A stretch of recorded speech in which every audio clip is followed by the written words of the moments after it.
Consider the servant in Genesis chapter 24. We have a great deal in common with him, don't we?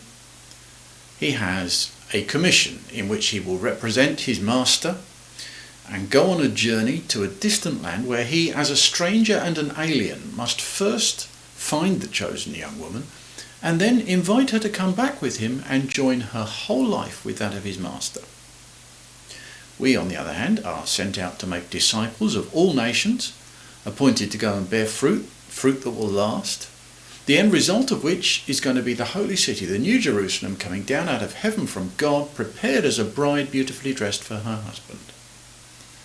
What goes for the servant in Genesis chapter 24 goes for us too.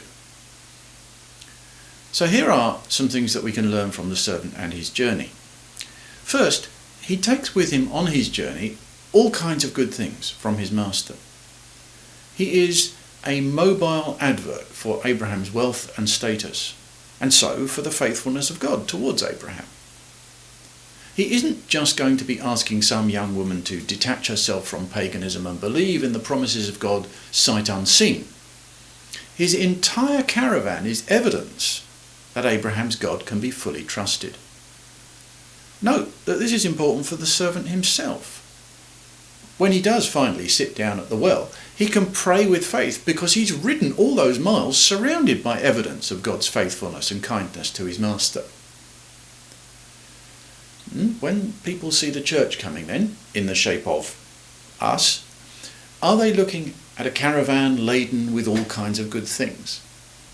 In what ways are we never without the evidence that God is good all the time? Discuss. The servant prays 3 times in this chapter. I think we're meant to notice that he prays. In verse 52, he bows down to the ground before the Lord in worship, and that's a response to, "Here is Rebekah, take her and go."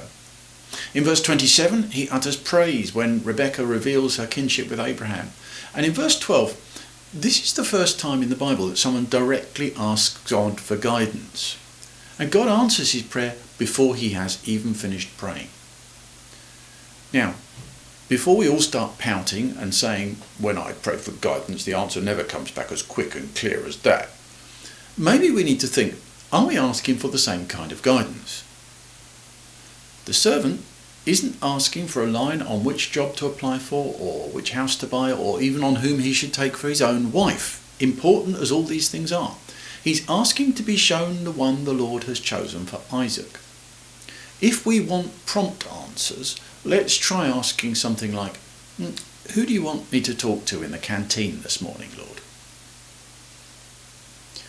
He's chosen the place carefully, this servant. He's beside the well. It is not just that all the eligible young women of the town will be there at around this time, but they will be showing themselves as they really are, because they're doing their chores, not going to a nightclub. And furthermore, it is the place where a stranger with 10 thirsty camels would be expected to be.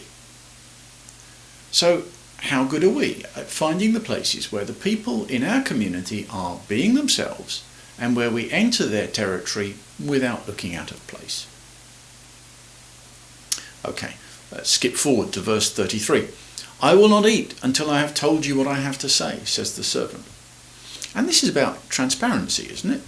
It could be that once they find out what his mission really is, they will want to kick him out. This would be tricky for them once they have received him as a guest at their table. However, that's just why the servant wants to be open with them before they all tuck in. Also, the other way round, as hosts they might feel that they are entitled to set the terms of engagement. He wants them to be clear what he is about, so he puts them fully in the picture. Is the evangelical church always so open and above board about what it is doing and how? If not, why not? And what are the consequences? After all, the servant could just have popped Rebekah on a camel and galloped off with her. Why do you think he didn't?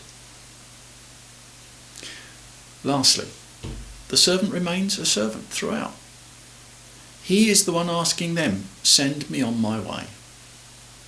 It is his to be commanded, to show humility, to present a need that invites a response. Think, how does Jesus send out the disciples? If you have been,